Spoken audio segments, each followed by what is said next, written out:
Ladies and gentlemen, you're listening to the Mackay T Podcast. Here are your hosts, Ryan Mackay and T Davis. This is the Mackay T Show. This is the Mackay T Show. We talk movies and TV shows, sports and world news, coasting like on a world cruise. Hosted by Brian Mackay and T Davis. Yeah, you can't tame us. We're going to the top, we're becoming famous. What time is it? It's time for the Mackay T Show.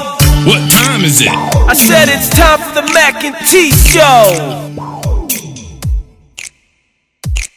Welcome back to the Mackay T Show podcast. NBA Finals. The Cleveland Cavaliers won their first NBA championship in franchise history, defeating the Golden State Warriors 93-89 in Game 7. With the win, Cleveland got their first major sports league championship since 1964. And the Cavaliers are the first team to win an NBA Finals Game 7 on the road since 1978. Unanimous Finals MVP, LeBron James. And I love how they, magnified the fact that he was unanimous. Unanimous NBA Finals MVP, LeBron James became the third player to ever have a triple-double in a Game 7 of the Finals. With 27, 11, and 11. Does this loss degrade the 73-9 record-breaking season that the Warriors had this year? Yeah, nobody's going to remember that they won 73 games. Somebody might look at it one day and be like, oh, they won 73 too. Because all that I'll remember is that y'all lost 3-1. Like, y'all had a 3-1 lead and lost. Mm-hmm. And there are many people, as I've read articles this morning and listened on talk radio, many people believe that this series turned in Game 5. And like you and I were discussing off air, I tend to believe it really truly turned with the immaturity that Golden State showed in Game 6, toward the end of the Game 6. You believe that, obviously, the Game 5 with Draymond Green being suspended had a bigger part in that? Yeah, I would like to. Obviously, we can't go back in time. We'll never know. But I would like to have seen what they would have done with him playing in that fifth game. Because I think that fifth game is when LeBron and them started to be like, okay, like they got more confident. Because like I said in one of them other podcasts, I didn't think that Cleveland thought they could beat them. But in Game 5, when they went on the road and LeBron had 41 and Irvin had 41, I think they started to be like, wait a minute, we can beat them. Mm-hmm. And so, thanks NBA for, because I think it's atrocious. Like if the coaches, the officials don't get it right in the game, unless it's just like something major, like a fight, like a fist fight break out, and you trying to look at who came off the bench or whatever. That's one thing. But petty plays, like, oh, he kicked him. Oh, if you don't catch it in the game, y'all need to find your officials, like you find these players or whatever, and just keep it moving. Yeah. Especially in the finals. But I would say any game, because, any game, I say, like you call a foul at the beginning, it should be a foul in the fourth quarter of the final. So any game like this going back and kicking people out of games and giving them flagrant 2s and flagrant 1s is ridiculous. Yeah, I agree. I just when I speak about the Game 6, the way that the Warriors that is seem to just unravel at the end of Game 6 when Steph blows up on the foul call, throws his mouthpiece, hits the fan courtside, just gets tossed out the game. Only got a $25,000 fine. But anyway, because Udonis Haslem, I remember a couple years back, was suspended for the very next game. But that's neither here nor there because they are not the same player. Let's see. You had Klay Thompson walking off the court before the time was even up in Game 6. It's just a lot of things. I feel like that's when I really saw them kind of questioning in their own mind, whether they were going to win this game or not. When they were up 3-1, I I didn't think Cleveland had prayer, and I'm sure. Me neither. I didn't think that they would lose 3 straight games, but like I said, Game 5, when he had 41 and Kyrie woke up, because we had talked about earlier, like that LeBron really, of the major people that played, was the only one that had NBA Finals experience. Right. So, like, after they shook the, oh, this is like the big thing, this is the real deal, this is for it all off. And then they beat them at their gym, because they hadn't had success with them, and they hadn't been beat at home for a long time. And then San Antonio did it, and then that being the Warriors, they've been immature all year. Like we talked about the flexing and all the Draymond Green screaming and all the acting a fool when you make a play, like. Most championship teams didn't do that. Like, they expected to make those plays. Now, if it was something outstanding, you got dunked on, yeah, people, get a little more excited. But they hit a 3 there like they crazy. I'm just like, dude, just play. I know. Go ahead. I was going to say, just act like you've been there before. And so, now, I read where again, the Warriors saying, we'll be back, this will fuel us and all that. They don't have the understanding that you don't make it to the finals every year. Mm-hmm. Like, LeBron has been fortunate, and while they want to say, he has, he under 500, when he's going, he's been fortunate to go that many times, and that gives you more opportunities because you don't know what's going to happen. Just like you didn't know that your big man would hurt his knee, you didn't know Iguodala hurt his back, and all the things that can happen during the season. You have no idea. So that might be your last time going. As much as you think that y'all will come back and be fueled by this, you let an opportunity when you were there go that you might look back and be like, man, we missed one. Right. But I'm going to tell you who was sitting at home really sad. OKC. Yeah, and that leads me. Go ahead. I'm sorry. Go ahead. That I would love to see that series with them and LeBron and them going back and forth. That would have been fun. This one, not that this one wasn't, but OKC had a chance, and they probably thinking, man, we could have beat them. Yeah, that leads me into my next point. Since you brought up OKC. Kevin Durant, there's a lot of talk that he may opt out of his contract a year early and join the Warriors next season. I tend to think because of the way the money's going to be structured a year from now that I think he's going to sign a 1 year deal and with the option to be out next year where he'll be making more money because of the TV deal and all the big money that's coming in for every team the year after next. Yeah, he need not to even waste people's time. He is not going anywhere. Like you said, it's more money on the table next year, and it's not like there's a team out there that's like, oh, if I go to them, I'm going to make the difference in them winning a championship. Like, it's nobody. I mean, Cleveland. Way to go, Ohio, finally getting y'all a championship in all these years. But the East is so bad that they gonna keep going to the finals. Like the East is that bad, and so whether you go to the East, then you gotta try to beat LeBron to get to the finals, or the West is kind of still wide open because y'all put up a fight against Golden State and should have beat them. You showed that you could beat them San Antonio, and they're not gonna get any younger.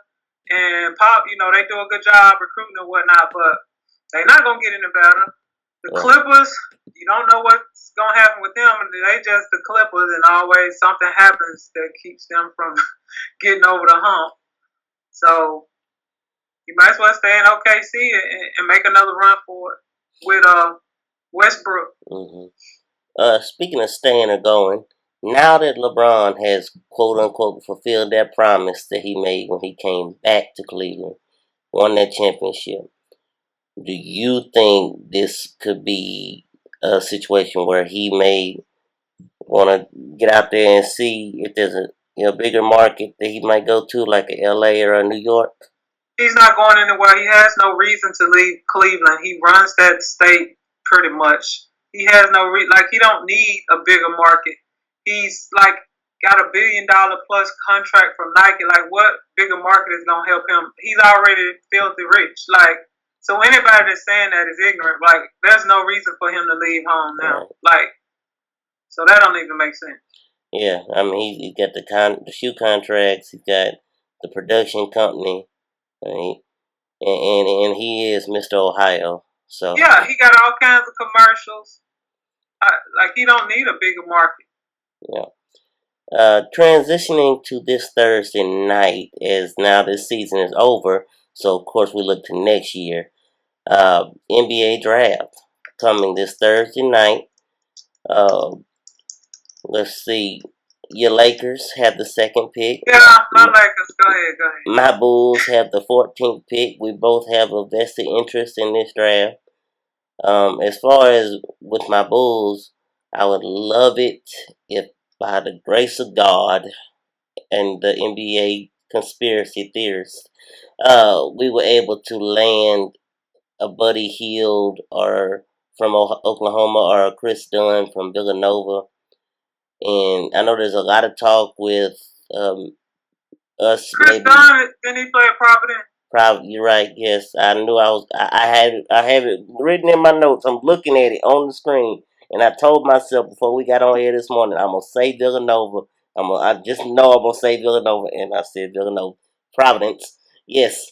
So, a lot of talk here recently of the Bulls moving Jimmy Butler possibly to Minnesota, where Tom Thibodeau is now, and he really likes Jimmy for that 5th pick. Other trade scenarios going out there is us trading with Philadelphia and maybe another team in a 3-team deal where we would land a Nerlens Noel or a Jahlil Okafor.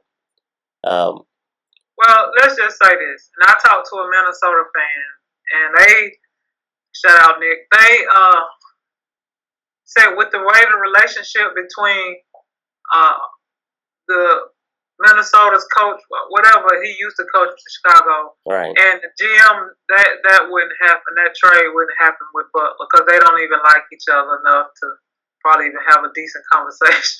And I know it's a business, but the way they left, the terms they left on, they probably, and it don't make sense for them to get rid of Butler. And then the rumors of New York trying to get Rose, like, you can't be trying to get rid of both of them, so that makes no sense. Yeah, honestly, with all those rumors, with both of those out there, both of those players being traded, I'd much rather give up Rose, and that's just me. I'd rather keep Butler if we could, if I had a choice. Well, I know who wants Rose is the question. That was my next point. I don't know who we would trade him to, because who wants a point guard that's only gonna play about 50 games a year? Right. He hurt every time you look up. Yeah. Who won him? Yeah. And then, like, when is his contract up? That I don't know. And the reason that the Nerlens Noel or Jahlil Okafor from Philadelphia trade was interesting is because we may be losing either or, and maybe both, Joakim Noah or Pau Gasol, which would leave a hole in the post for us. Yeah, I can see y'all trying to trade, but again, man, maybe I don't see Philly giving up a young buck for him and anybody else unless there's some pick involved. Right. Maybe y'all could get his pick into them and a player, and they might take it. Yeah, I'm really interested to see what if anything we do. Just because they are my team, and I know that a rebuild is probably on the come up with us. So we see. It'd be interesting to see what we do. As far as your Lakers, obviously y'all are gonna wind up with either Ben Simmons or Brandon Ingram. That's been the top two for a long time now. Right. Are you leaning any way at this point on who you would like? Either way, I'll be satisfied. I just really like Ingram's length, like the 7'3" wingspan. Mm-hmm. I like that he has nice touch around the rim. And yes, Ben Simmons is a great passer and everything. And I'm not really worried about his shooting. His form is fine like that. He ain't got the worst form that somebody couldn't work with him to shoot better. And he's 6'10", and I don't necessarily want my guy that's that big out on the floor. While other people like that, I'm not that crazy about all that. But yeah, I like Ingram's size. I like he's young. He won't even be 19 till September, so that means he's still growing. And I saw him at Duke when they were in the NCAA tournament. He has a good basketball IQ. He can make good passes, so I think he fits into what we need. We need a swing man. If we're gonna try to keep Jordan Clarkson, so I like Ingram. But I mean, it wouldn't matter which one. I like both of them, but I won't be sad at all if we can get Ingram.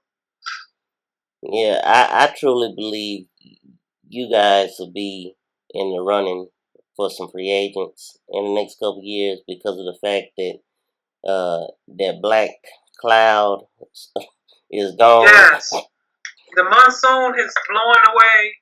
The sun is coming out, and we got some young bucks. And if D'Angelo Russell can keep himself from recording anybody this season, and putting them on social media, that'll go a long way to help. If he can refrain from doing that. I hope that boy just immediately deleted Snapchat from his phone as soon as all that happened.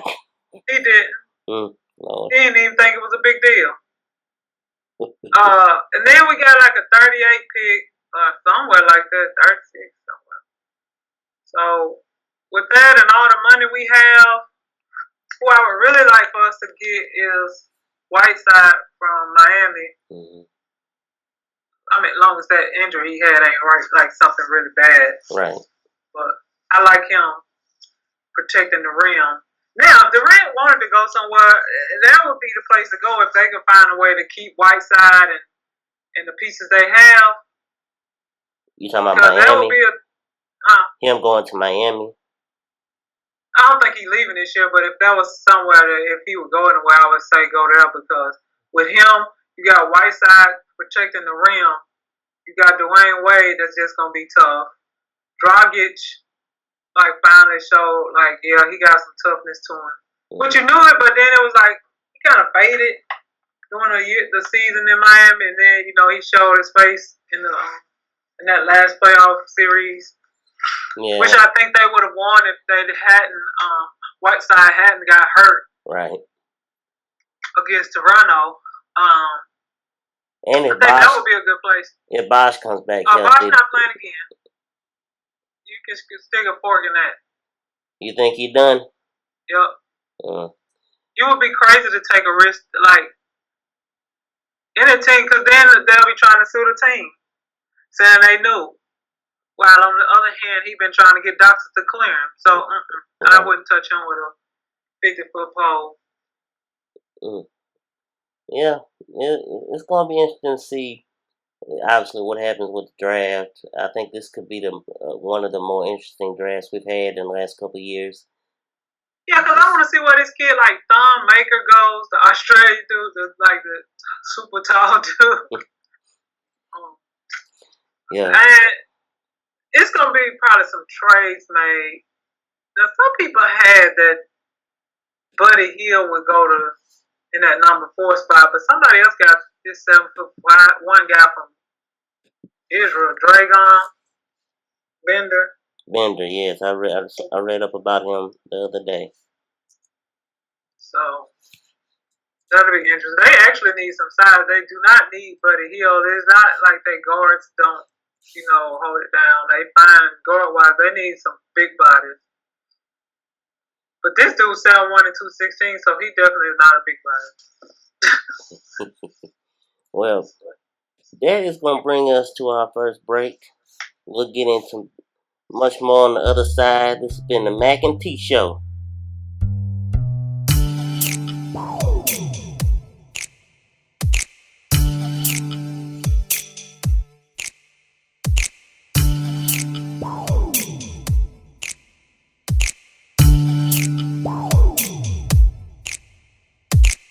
What time is it?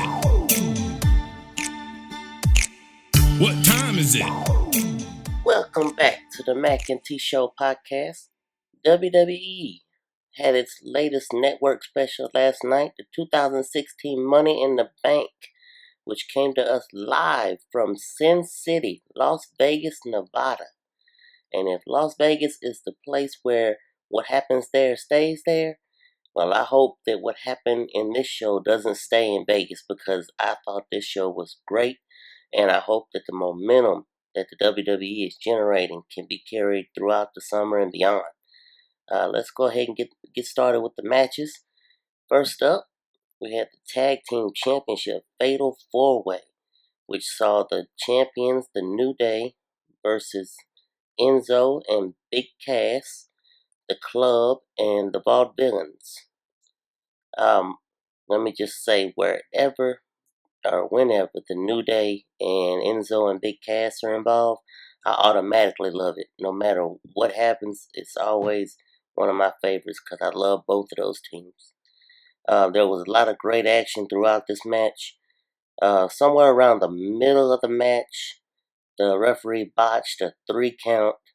The action, immediately continued. It wasn't really noticeable. It was basically kind of a did that really happen type of moment.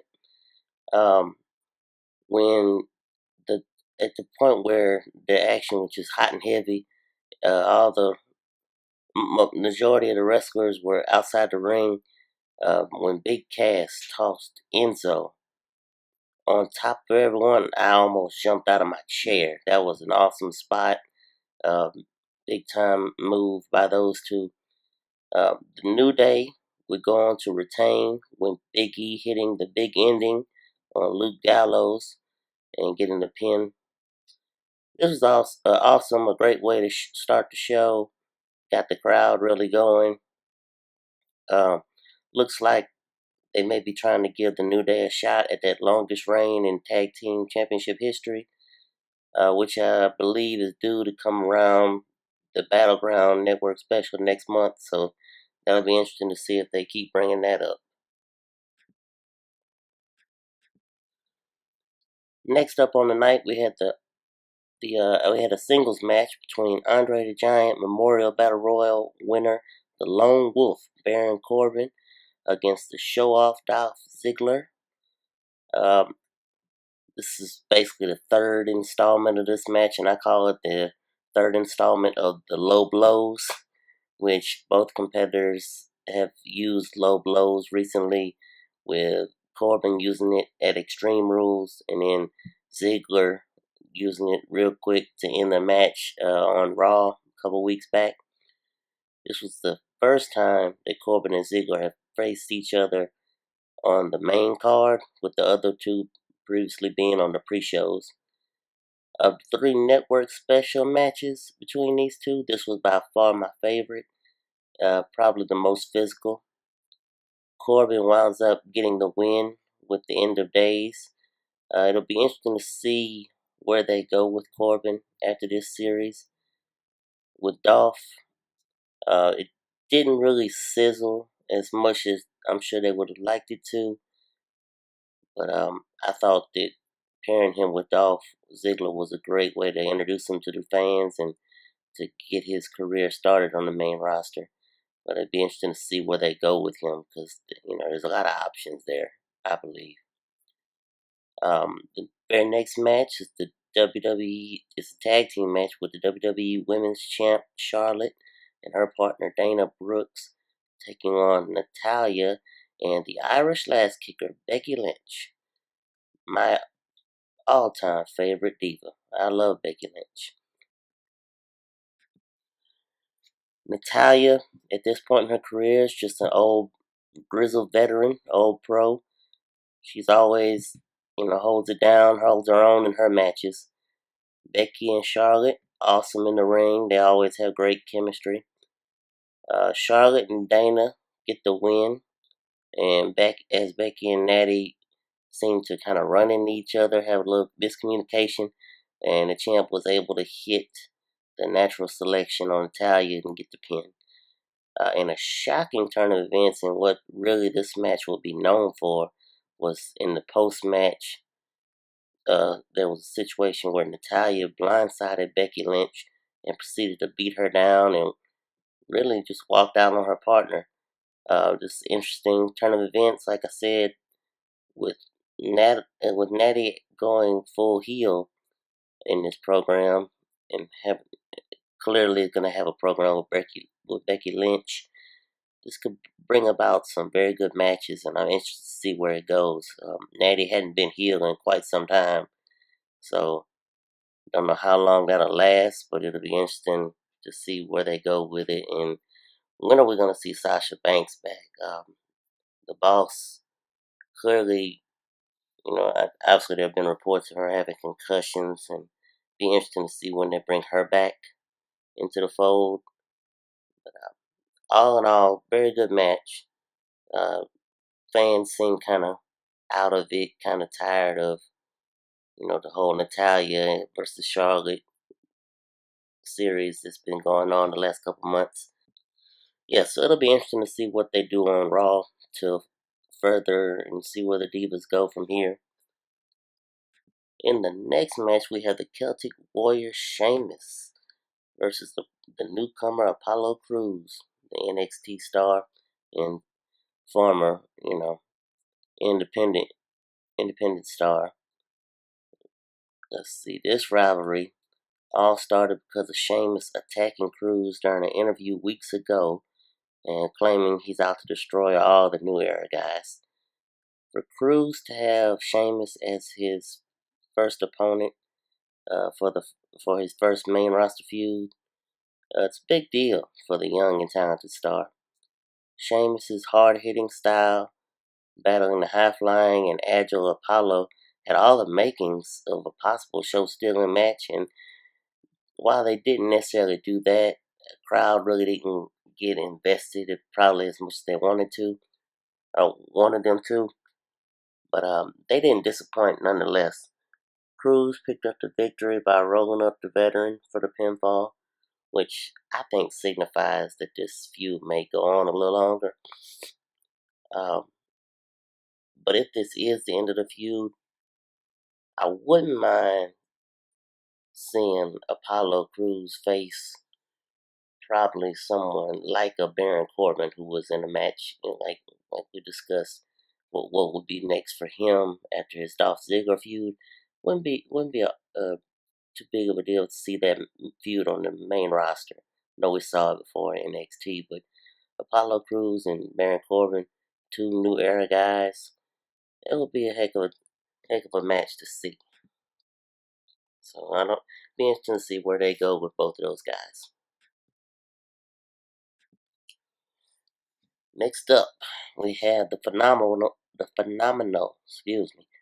one, AJ Styles versus John Cena. This matchup has been billed as 15 years in the making. The crowd was definitely all in for this one from start to finish. Starting out with dueling "Let's Go Cena" AJ Styles chants, which we saw a couple weeks ago on Raw when AJ Styles first confronted Cena. AJ is really mastering his new heel persona. He's very confident and very nonchalantly cocky. This match had it all: hard-hitting, high-flying action, inside and outside the ring. There was a fast pace at one point, and it slowed down. Both guys really did a great job of pandering to the crowd, and there was a ton of trash talking throughout. The moment of the match for me was when John Cena caught AJ Styles going for the phenomenal forearm. Immediately goes into the AA, but AJ countered, flipped it into the calf crusher, which brought about a "This is awesome" chant from the crowd. Yeah, it was a heck of a moment. Yeah, both Cena and Styles found a way to either kick out or to maneuver out of each one of them's, big time finisher. With Cena getting out of the calf crusher and Styles, finding his way out of the AA. The finish came when Cena had AJ Styles up for another AA. The ref was simultaneously knocked down, which led to Luke Gallows and Carl Anderson coming out and putting Cena down with the Magic Killer, which gave AJ Styles the opportunity for the pin and the win. This match, definitely an A plus. Somewhat predictable finish. Well, I think everybody was kind of hoping that they would go this way to give AJ Styles the much needed momentum going forward. The fact that they screwed the quote unquote face that runs the place gives the club a much needed boost in storyline purposes for, what they want to be. I'm sure there's going to be more to this. Cena's not going to, we've seen it in the past, he's not going to go quietly. So I'm sure he'll come out on Raw and demand that they have a little rematch. So we don't know if that'll be at Battleground or it might even be at Raw tonight. So it'll be interesting to see where that goes. Very next match, it's the Money in the Bank ladder match. This is the match that the pay-per-view is named for. We have Chris Jericho, Cesaro, Sami Zayn, Alberto Del Rio, Kevin Owens, and Dean Ambrose. The winner of this match has to climb the ladder, grab the briefcase, and inside that briefcase is a contract that allows the winner to cash in at any time to have a shot at the WWE World Heavyweight Championship. And I have in parentheses moments, not just a moment, but moments of this match came when Cesaro and Kevin Owens took turns hitting simultaneous uppercuts and cannonballs on Jericho, Del Rio, and Ambrose, who were all in each corner. That was an awesome moment. You had Cesaro constant uppercuts on all three competitors. Boom, boom, boom. Then when he was super kicked by Owens, Kevin Owens immediately starts doing cannonballs on all three guys. Just over and over and over again. It was really crazy and just wild moments. And the other moment, like I said, happened later on when Sami Zayn hit a Michinoku driver on Kevin Owens on top of the ladder. Just drew a huge reaction from all of those in attendance, and it was, the way they use these ladders in these ladder matches, the way they just sacrifice their bodies. It's something else. But this match had action from all over the place. One that the crowd was into from start to finish. Dean Ambrose winds up getting the win after he knocked Kevin Owens off of the ladder and reached up and secured his briefcase. And now the question is, when and where will he cash it in? Interesting to see. Next match, United States Championship. The champion Rusev versus the challenger Titus O'Neil. Sweet moment in the pre-match as Titus walked up and hugged both of his sons, who were sitting ringside before entering the ring. Father's Day, obviously being this past Sunday, and with them at ringside, it was a good Father's Day moment for them and their dad. Hard-hitting affair as both men were giving it their all for a match that was supposed to be clearly a filler between the ladder match and the championship match. These two superstars exceeded my expectations and put on a great show for the time they were allotted. Rusev winds up retaining the championship by getting Titus to submit to the accolade. After the match, Rusev grabbed a mic, walked over to O'Neil's kids, and told them to look up there, look at their father, and basically told them their father was a loser. and then he yelled out "Happy Father's Day" and dropped the mic. So I really like this Rusev. I'm glad that they're back to putting him in this kind of situation. Like Titus as well, but kind of knew that he wasn't going to go over here, as many people may have liked to see. Rusev is still in the infancy of his rebuilding as a monster heel, and this was a great way to keep that momentum going. The final match of the night was the WWE World Heavyweight Championship, which saw the champion Roman Reigns take on Seth Rollins. This match is centered around Seth Rollins, who recently returned from ACL surgery, facing his former Shield brother for the championship that he technically never lost, but was stripped of when he injured his knee last year. Reigns has something to prove with Rollins as well, as Seth was the one who cashed in the Money in the Bank contract at WrestleMania 31 and stole the championship from Roman when he was taking on Brock Lesnar, which started Rollins' previous title reign. Also, Seth returned at the previous network special and attacked Roman from behind after Reigns had successfully defended the championship against AJ Styles, which was the start of what ultimately brought us to this matchup. The hatred for each other was on full display for the former stablemates. Another hard-hitting affair, as many of the matches have been tonight. It was really cool to see Rollins attempt and hit the same move off the top rope that he blew his knee out on 9 months ago. It was a good piece of drama that really added to the match. Seth Rollins winds up taking the win after back-to-back pedigrees and is your new WWE World Heavyweight Champion. After the match, Dean Ambrose music hits, and as Rollins is looking down the alleyway, waiting on him to emerge, Ambrose sneaks up from behind, hits Seth with the briefcase, cashes in, and the championship match immediately begins. Ambrose quickly hits a Dirty Deeds and in 9 seconds wins and is your new WWE World Heavyweight Champion. And this had the crowd go nuts. The show ends as Ambrose is celebrating with the championship. This was an awesome moment. It would be very interesting to see where they go from here. I know that it's really a WrestleMania worthy type of deal, but I really hope that this leads to maybe a triple threat match between the 3 Shield members at SummerSlam. That would be something really awesome to see. But I cannot wait for Raw because I want to see where they go with this. But it's awesome to see Dean Ambrose holding that championship and it being legitimately his. So yeah, great show overall. Really lived up to all of my expectations.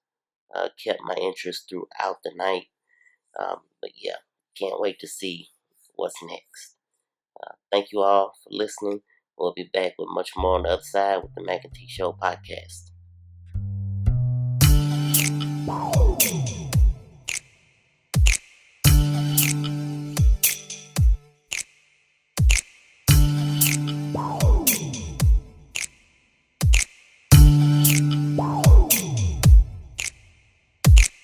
What time is it? What time is it? Welcome back to the Mackay T Show podcast. O.J. Simpson, Made in America. We touched on this on the last episode on the first part 1. They've since had part 2 through 5 out. I think honestly, I know we kind of touched on the fact that why are we still talking about OJ? It's kind of overkill. I think this documentary was very well done. It really showed me a lot of things that I didn't even know, and I've been one that's kind of researched this case and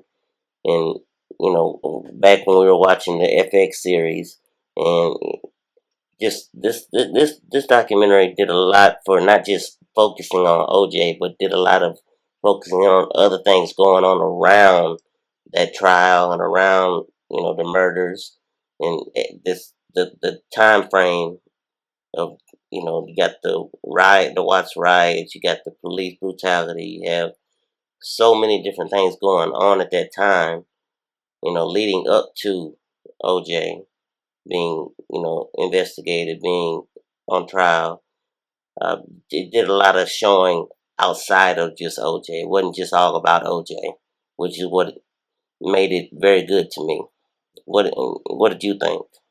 So I haven't completed all of the parts, but from the ones that I've watched, I'll say, you guys heard me last week saying like I'm tired of OJ. After watching the first one, I was like, okay, this, like you said, is not about OJ. And now I can see why it's made in America. Like, it talks about pretty much how his environment, like, obviously he is who he is. Because, again, shout out Nick. Nick and I talked about him yesterday. And my premise was always that I thought that, he knew who did it or was there or whatever, but he didn't, like, take part. Because I just didn't think he was, like, smart enough was the term I always have used to get away with this. Like, all the blood that was on the scenes that they showed us, the pictures or whatever, how did you just have 1 or 2 drops of blood here and there and they found it? But now, given this big picture view and not looking through one lens at just the case and looking at the overall, like, society and how he distanced himself and he was in a bubble from all the things that were going on around him. And he's really, if you can be a narcissistic sociopath, he was probably be it, because the things that he did, obviously self-absorbed, but when you start to see that he's conniving and charming is the incident you talked about of, I'm just helping the coach bring these kids down here. Yeah. I stole Al Collins, my best friend, quote unquote, girlfriend, in some kind of way made him okay with it. I cheated in golf, which is the gentleman's game, where you don't cheat, and we just saw the guy tell on himself for some penalty or whatever he did in the U.S. Open or whatever. Right. Like, and he's just flat out cheating, and they know it, but they continue to let it happen and continue to play with him. So there's something about him that's charming and that people like to be around, even though, like, most people would be like, dude, you can't play with us no more. Like, you cheating. You got balls in your pocket that you just dropping out. Oh, my ball here. Like, when the guy said the ball fell on the tee. Like, they found it sitting on the tee in the brush. Like, come on, dude. Don't, insult our intelligence. But he was able to insult people's intelligence and get away with it. And so when it came to, he was found not guilty for killing that girl. But when it came to this case, he was like, I can get away with this. Because I've been getting away with stuff all my life. I've been beating on her. The police show up at my door. I just take off in my Bentley and leave. Nothing happens to me. Right. They come to the apartment all these times. Nothing happens. So go ahead. I see you wanted to talk. Oh no! I'm just, when you talk about him leaving in the Bentley, one of the times the police came to the door. What situation do you see anybody in a domestic violence, deal where the police come on a domestic violence call and they allow him to go back inside and get changed and then they're going to take him in? No, that don't ever happen, but only in OJ's case. Because some kind of way, not only did he not see himself as being black, he, again, this charmingness and who he was status-wise in the community and all, made the LA police not see him as being black. Because if they did, you saw in the storyline how they treated black people during that time. Right. If they saw him as a black man, they would have never let him get away with beating this white woman like this. But so he had bamboozled everybody in this, like, yeah, he not black. He is just OJ. So, yeah, and then it's unfortunate that Nicole Brown, one of the things I didn't understand about her, she was very young, several years younger than him. Mm-hmm. When this all was going down, it didn't matter how old she was, but I didn't know that she was so young.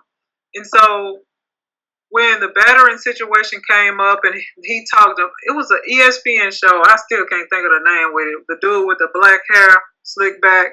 He always did the little interviews. Mm-hmm. He was on his show talking about it, and he kind of was, smooth as the other side of the pillow. Like, yeah, they tried to, tarnish my image, duck, duck, quack, quack, but, I'm not a wife beater. We just had an argument.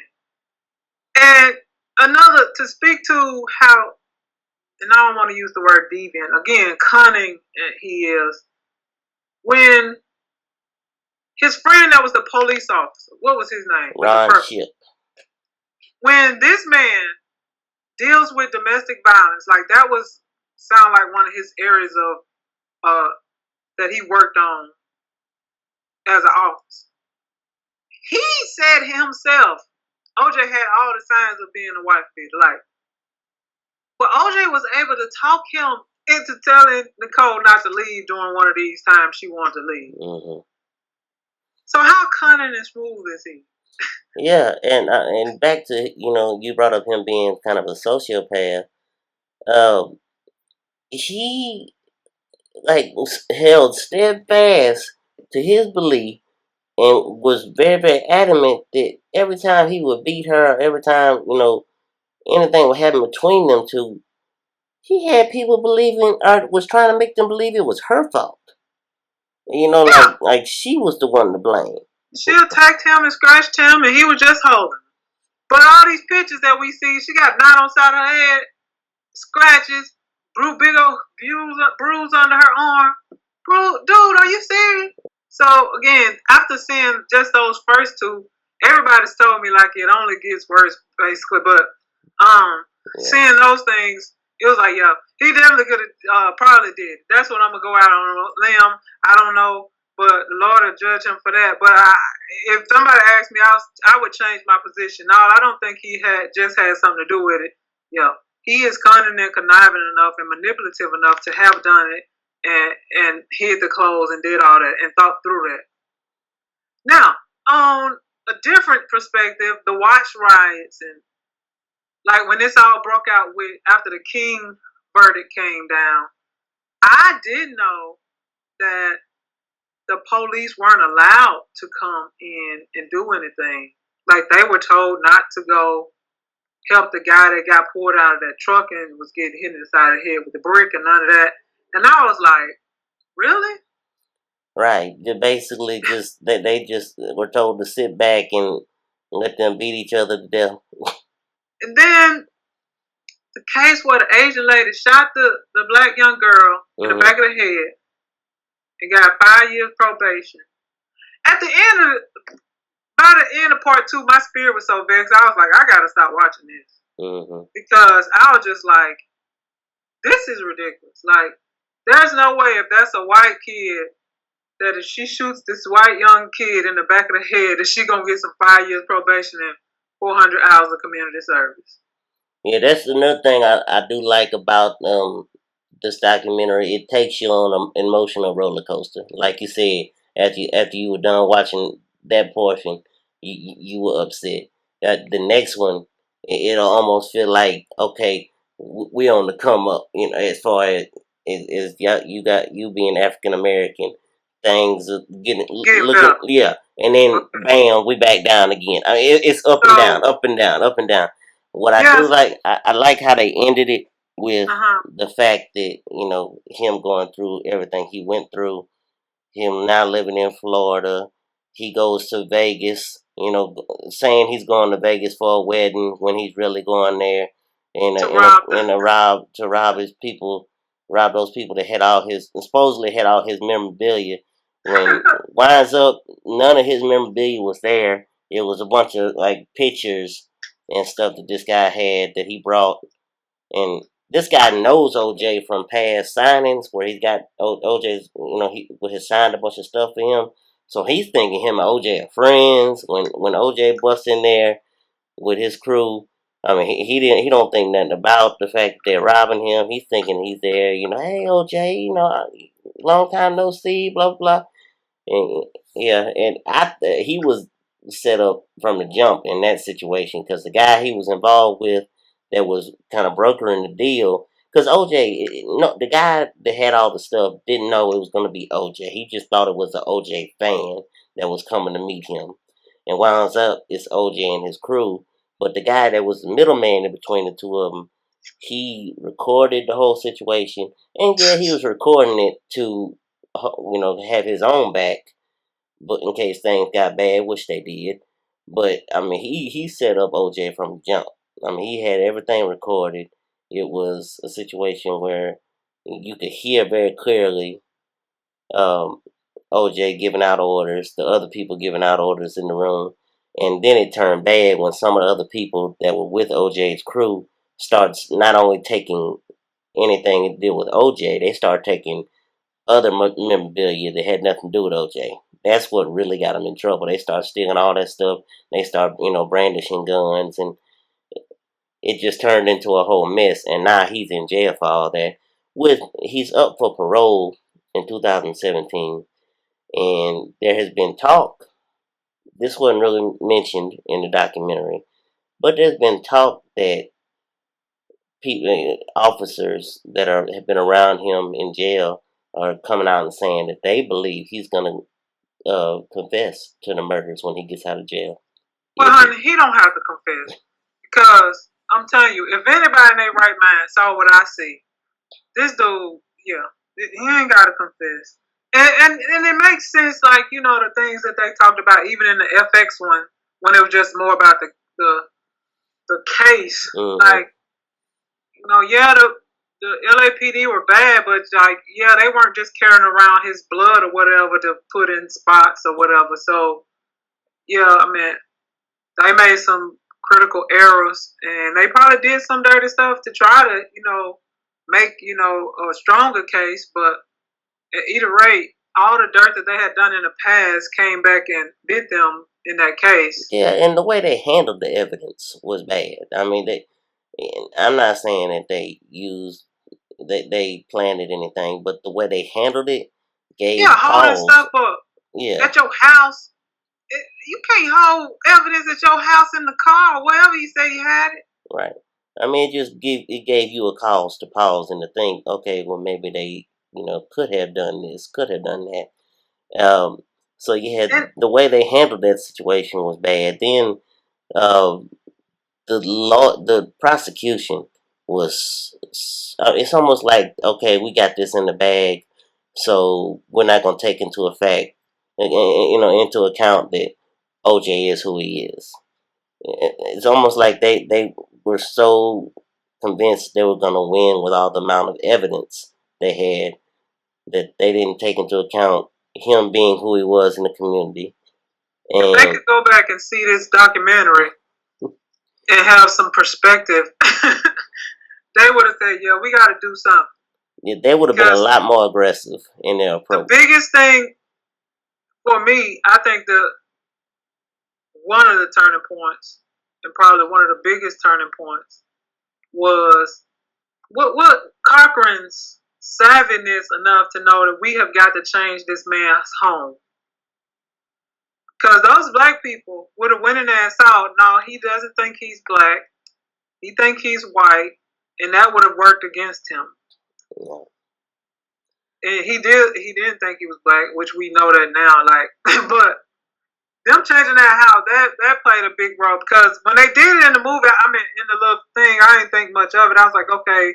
But then to see how he actually lived and how he presented himself to the public, you're like, that's very important, because he's not one of us according to him. Because he makes a statement in one of his interviews, is like, it was a white lady, she says, like something about race and him, and he says, well, blacks, I mean, we, like, and it's real quick. And if you're not paying attention, you're just like, he just said blacks like he not black. And I was like, OMG, like, this is crazy.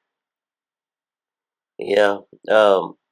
I think that the way Cochran and them went about handling the situation, where just they were more or less telling stories to get the jury's mind to rumble, to think that the possibility of this possibly happening, and the prosecution struggled so mightily to prove their case, because everything they did, the defense was right there to debunk whatever they were saying.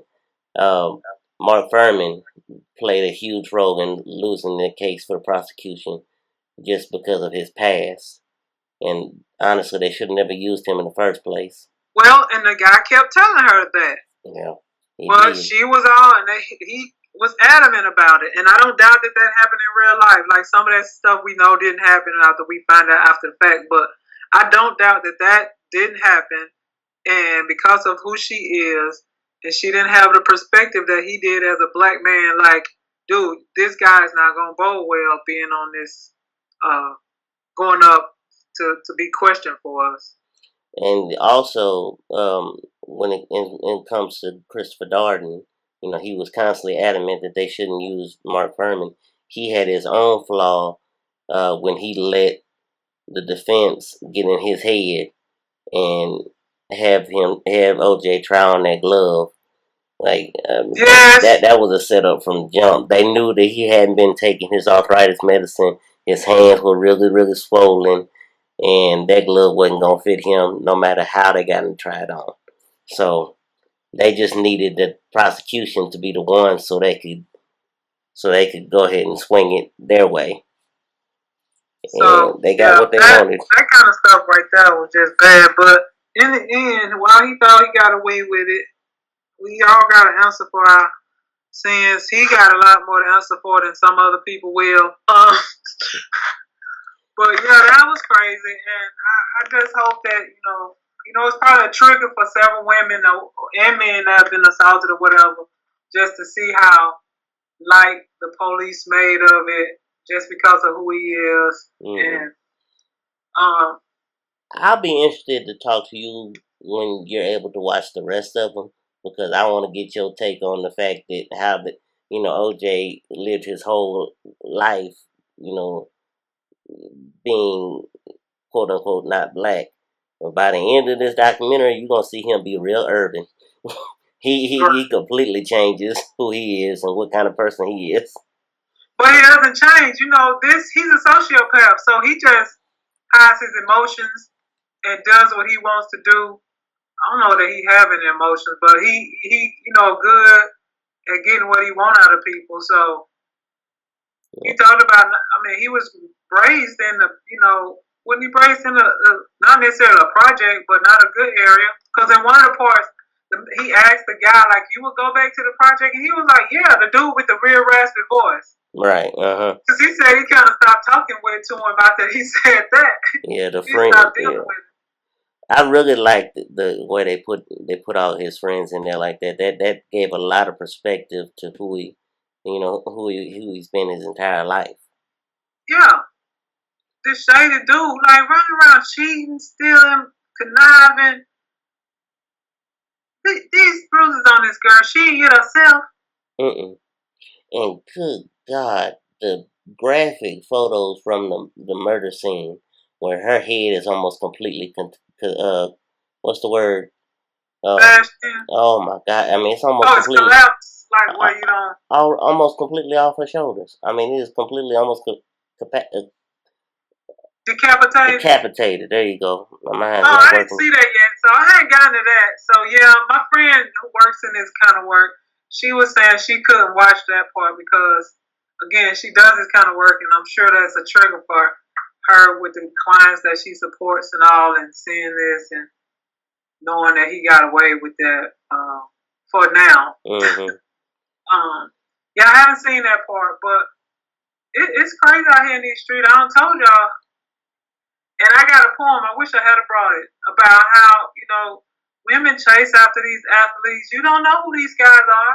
And I ain't saying all athletes are like this, but there are plenty of them that are going to cheat and be abusive but you chasing after them and you have no idea. All you see is the money and you don't know what kind of person these people are. Right. So stop wanting to be like LeBron and stop wanting to be like Curry. And I ain't saying Curry or him are abusive, but we don't know what's going on in their home. Right. Just because you see them out there on the court don't mean that's who they are in their personal lives. Yes. Right. Whew. Well, see, it's stressful just talking about it. Well, I think that's going to put a bow on this edition, this season finale edition. Yeah, people. It's been real. Yeah. It's been real. As anyone who has listened to us since beginning of time know, we take our summer off. Yes. In preparation for college football. So we'll be back in the fall, about the time college football kicks off. But as always, I am one of your co-hosts, Brian Mackay, and I am with Dr. T Davis. What time is it? And this has been the Mackay T Show podcast. Thank you for listening.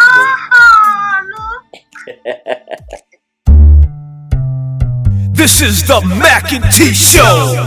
This is the Mackay T Show. We talk movies and TV shows, sports and world news, coasting like on a world cruise. Hosted by Brian Mackay and T Davis. Yeah. You can't tame us. We're going to the top, we're becoming famous. What time is it? It's time for the Mackay T Show. What time is it? I said it's time for the Mackay T Show.